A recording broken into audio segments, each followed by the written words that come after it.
welcome anyone watching. This is our first episode of Rubber Duck Outdoors. I'm Alec. And I'm Josh. Um, That was a little bumpy start, but we're we're we're here. we're into this thing now, man. Yep, that's for We're sure. into it. Before we get into the video, just want to remind you guys to like, subscribe, and comment if you enjoyed this show. And then hit that little bell notification uh, for upcoming episodes. So, you want to take what we're doing today, topic of the day?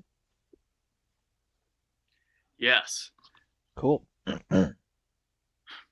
Okay. So we initially sat down and we're thinking about what we're going to be doing, and the first thing that came to our head is, well, what's a big thing that prevents a lot of people from actually getting out and doing what they want to do, whether they want to take up trout fishing for the first time or hiking for the first time or going on a backpacking trip for the first time.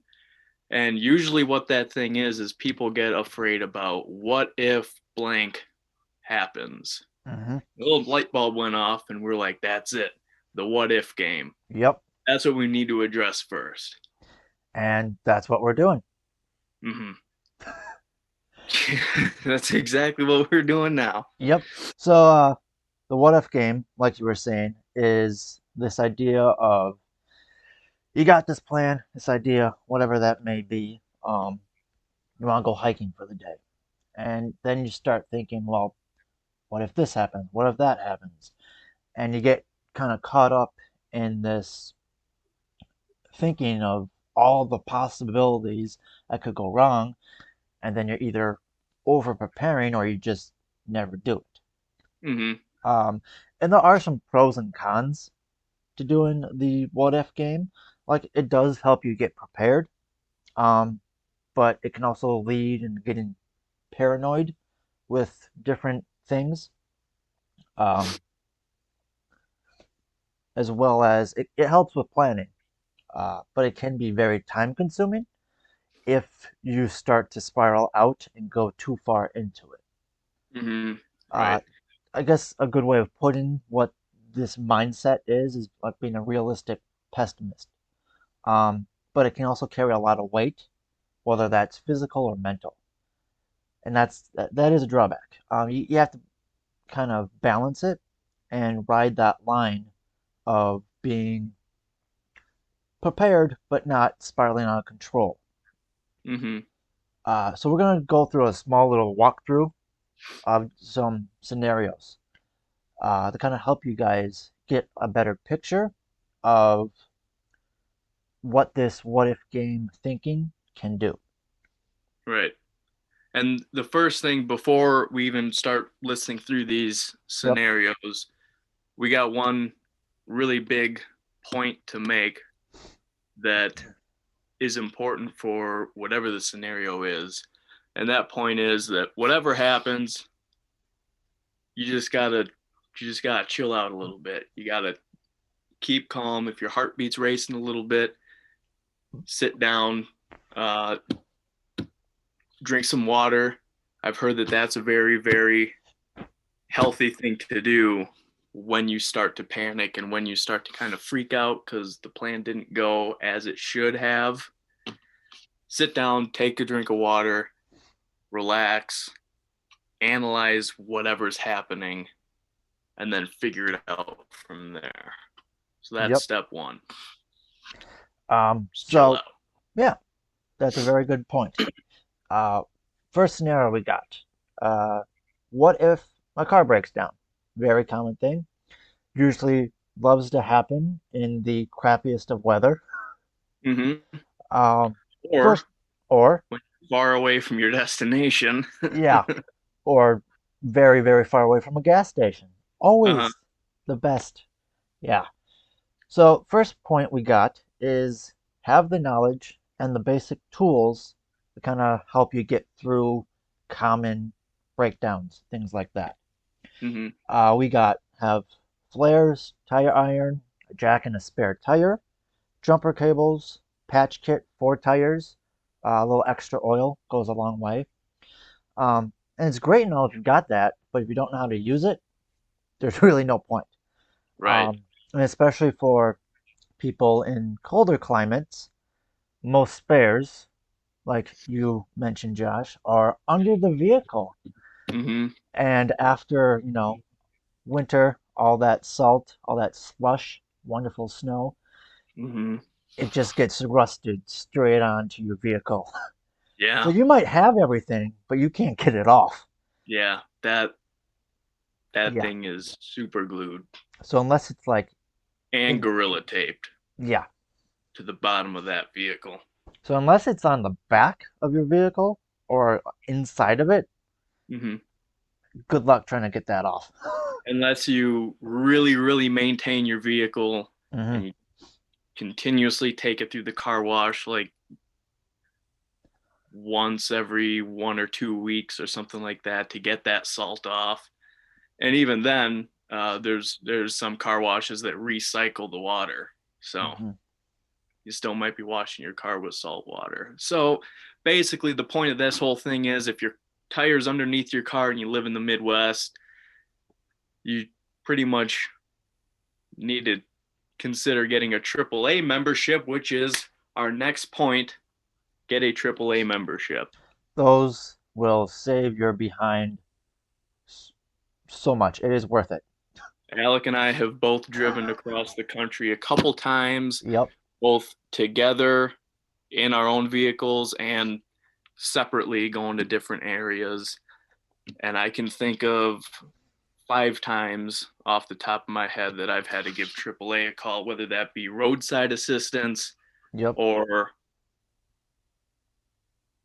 I'm stuck in my hotel parking lot because something just isn't working. Yeah. And I know that I think I've used that at least 3 times myself. Yeah. It is worth the money. Look into it. Third item, we have some items in your vehicle or on your body that will sustain you for a small while or possibly overnight. Those include phone charger, whether that's the cord or a battery bank, uh, blankets, sleeping bag, candles, small bit of food. Mm-hmm. What else? We got extra clothes if you're in a colder climate like we are. Mm-hmm. Socks, gloves, sweatshirt, as well as bring some water. And if it's frozen because it's negative 30, you're gonna be snuggling with that water bottle for a little bit. Yeah. Yeah. It's definitely a big thing.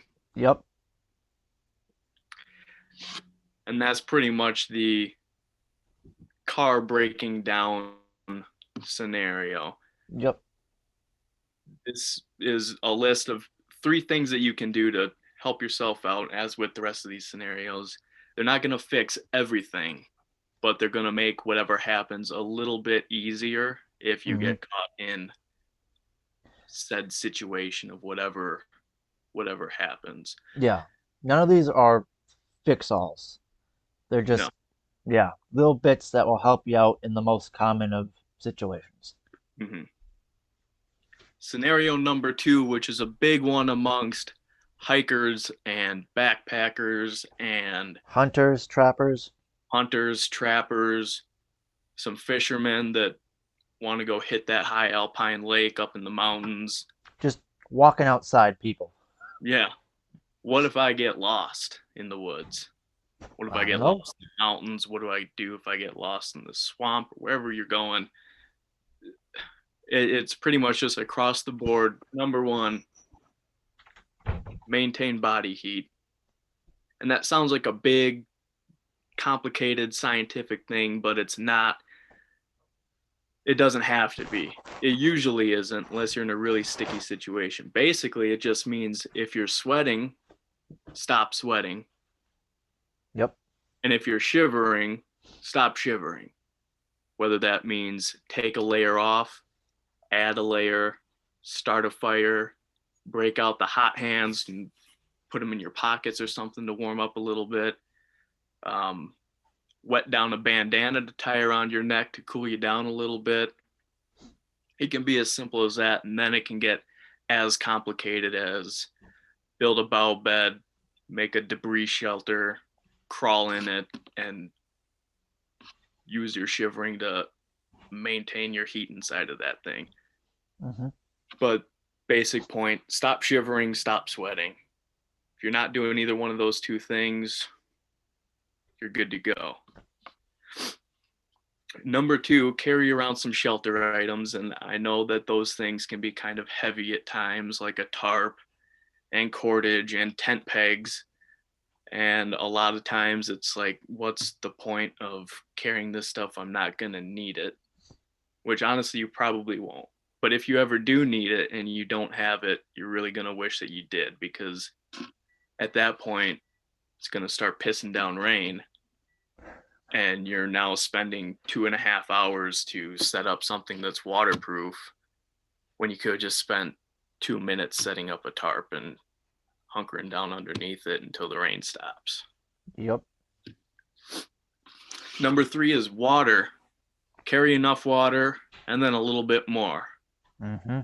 Especially in the winter, since it's really cold outside in the winter, especially up here in the old frozen tundra. You don't really have the craving for water, and that's when you get really stuck, because you don't realize you're going into dehydration until you're already suffering quite a bit. So carry plenty of water. A general rule as far as hydration goes, make sure your urine is as clear as the water that you drink. And you grade it by color. Grade it by beer colors. That's how we'll do it. That a works. Light beer, you're doing okay. A lager, an amber, you're dead.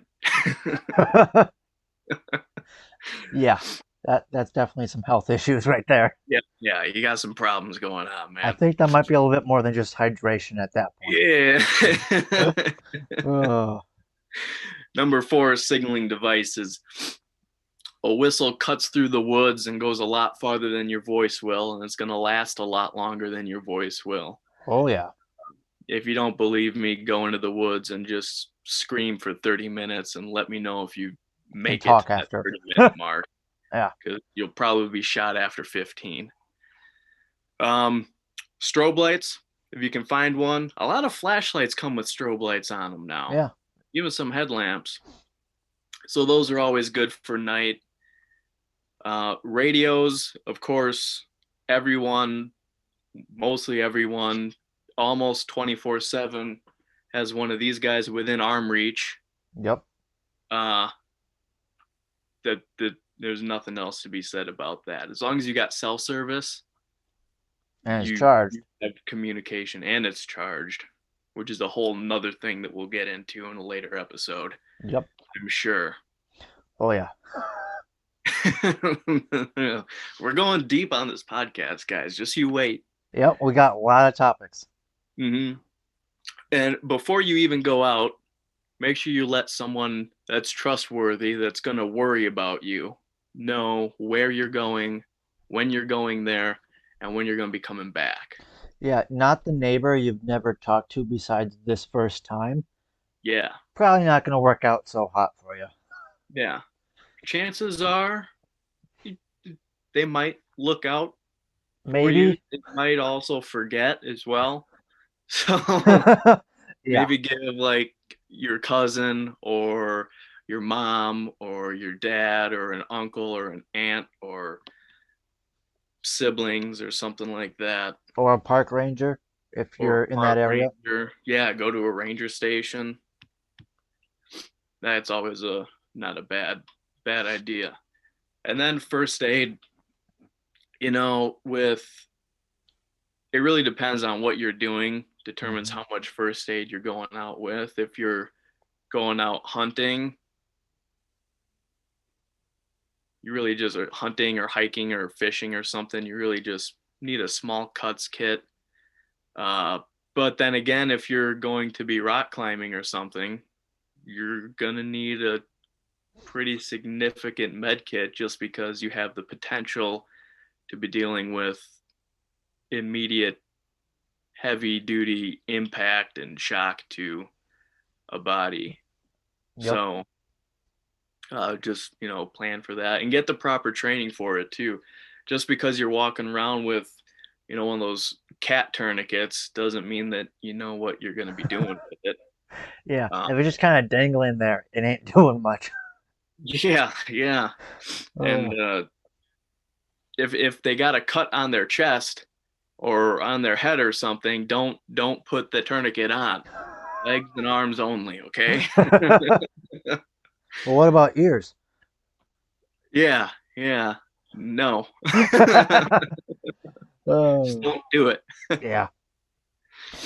Uh, so our third and final little scenario walkthrough we got for you guys is, wood's great point to have, car breaks down, another really common thing. But what if, you're in a new city and you're lost? What now? Nope. Been Uh-oh. there. Yeah, yeah, we have more than once. Uh-huh. Um, Same city too. yeah, we definitely learn from our mistakes though, and that's what we want to show you guys. Hmm. So note buildings and street names that you've parked by, whether that's in a parking ramp, in just a public parking lot. Try and remember key landmark buildings or certain street names. There we go. That's the word. That you parked by, and then try and remember that as you go on your adventure, whether wherever that may be. Uh, if your phone dies, well, try and find restaurant, gas station, anywhere that will allow you to charge your phone. Get that charged up, pull up maps, good to go. Unfortunately, in this day and age, payphones are relatively uncommon now, Sadly, as is carrying quarters around too. yeah, I can't But say I ever carry change unless I bought something and got it from there. right? But maybe even a restaurant would allow you to use their own phone too. Yeah, it's a possibility. Worst case scenario. Yeah, that this kind of ties into that, but ask for directions or use tourist maps. I mean, I know in some of the bigger cities they just have maps on the sidewalk. Like in Pike's Place down in Seattle, they'll have maps of all of Pike's Place and a little bit of the surrounding area and figure out where then you need to go. But to ask directions, use common sense. Don't ask, the dirty looking dude under the bridge. Might not be the wisest move. Hmm. Um, and finally, learn to be observant. That kind of ties back into the first one we mentioned. Uh, to kind of make mental notes as you're going to your destination. Oh, hey, I turned right on the street with the pizza shop on the corner. So then when you're coming back, I'm like, oh, hey, there's the pizza shop. I gotta go this way. And you're good to go. Sculptures are a good thing to Yes, remember artwork. too. It's very easy to remember that stuff. Yep, murals Um, on walls. yep, that's another really good point. Um, so a big point with the what if game and this mentality is being prepared with gear and knowing how much if you're going over with the gear, under with the gear. Um, that's kind of what this. Can you hear the dogs? Because I feel like they're very obnoxious. Yeah, there's not a way to mute those guys. Do you want to take this? Because I'll just do this. Sure. There's my microphone. But gear preparedness, understanding that, like we said in the beginning, you can't be prepared for every single possible situation, but you can carry stuff that will address most situations and still take up a small amount of space, dependent on whatever your mode of travel is, whether you're on your feet, on a snowmobile, a canoe, inside of your vehicle, doesn't really matter. You can still carry what you need to get by until you get out, even though it might not be the most comfortable. That's really what we're getting at. This gear preparedness are really backups for your what if you're worried about this happening, carry this piece of gear so this doesn't happen. Yep. Like, oh, it looks a little cloudy today, but I have this scheduled to go out with some friends on a 3-hour hike, but I don't want to get rained on. Bring a rain jacket and bring a tarp and some rope and some tent pegs if you want, or just make some tent pegs. You can do that too. Or wait till it's not gonna rain. Or rain check. Yep. Ha! Ha. I did there. Oh, that was Yeah, dad jokes. yeah. That happened. And this also ties in with testing your what ifs, Hmm. which is basically if you're worried about going out and getting rained on and you don't have a tarp or something like that, then wait until it's raining and go out with a tarp or go out without a tarp and see what you can do to make yourself not get rained on. Go out when it's raining and try to build some shelter until it's watertight and see if you'd rather do that or just put up with a few ounces or maybe a couple pounds that an 8 by 8 foot tarp weighs. Yeah. Or if you're worried about, oh yeah, I really want to do this backpacking trip, but what if I lose my knife? Go out in the woods and don't take your knife and try to work with what you would have. Yeah. And the nice Here. thing with doing that is it will give you then the confidence to know, like, hey, I've already, gone out without these things, and it will help ease that what if this, what if that, paranoia almost Mm-hmm. to a minimum. You'll learn to do what if this happens, then I need to do That. blank instead of just worrying about what if this, what if that, what if that. Then honestly, you're just going to annoy yourself. And if not like we yourself, said, everyone else you're with. yeah, that's exhausting if you keep doing that. Can't do it. Doesn't help. Uh, Alec, Hi. let's talk about the The extremist extremes. route that you could go. Okay. So let's say you're just always paranoid with the what if this, what if that, all that fun jazz. You kind of fall into two different groups on the farther side of it. That's one, you're just trying to be preparing, prepping almost. Then there's, the extremist side of like government takeover. We're gonna get invaded, anarchy. I mean, yes, there may be some point small, like 0.000% chance something like that could happen. But there's probably no need to prepare for it then, compared Mm-hmm. to just prepping with like extreme weather conditions. If power goes out, there was a flood or something, um, there was a worldwide pandemic, there was a toilet paper shortage, that would be prepping. And you're taking slightly more extreme measures than in, regular everyday scenarios, but you're not going to the so far extreme of the world's gonna end. Mm-hmm. And I think you had a good point on that about the very extreme and how it can impact. I did. Yes, there It it is. is. It is a way. It is. It has left my memory at this moment. Oh, okay. Well, maybe I remember it.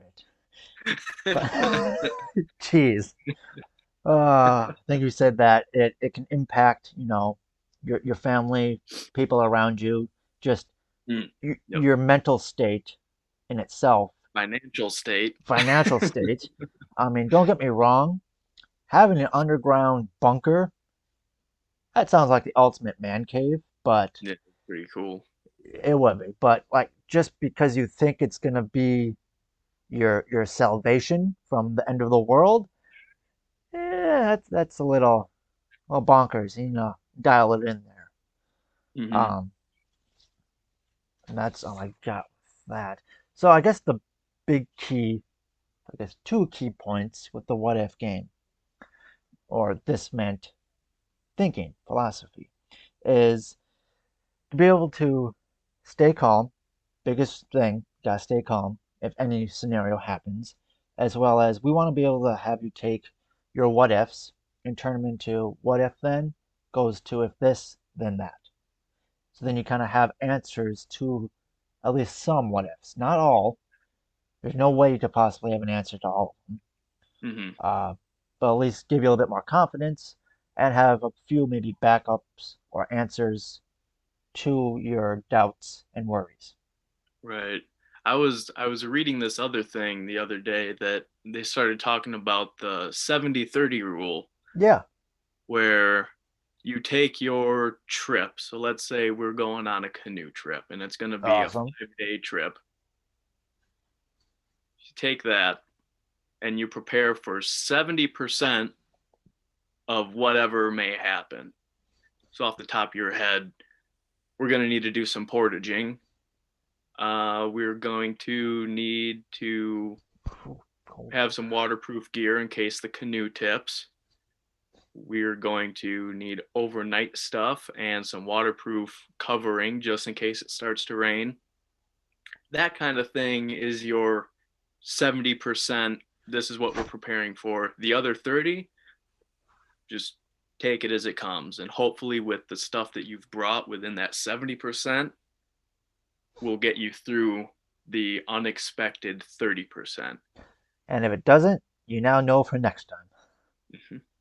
As long as you get out alive and you're good to go, you make a note, Yep, journal that stuff. exactly. Hmm. So we just want to say thank you for whoever's tuned in. We really appreciate that. We want to remind you, so next week, Friday, 6 p.m. Central Standard Time, we'll have our second episode, and that's going to be about natural shelters and dealing with bugs. Yay, that'll be fun. Uh, We got some bug management. yeah, we do.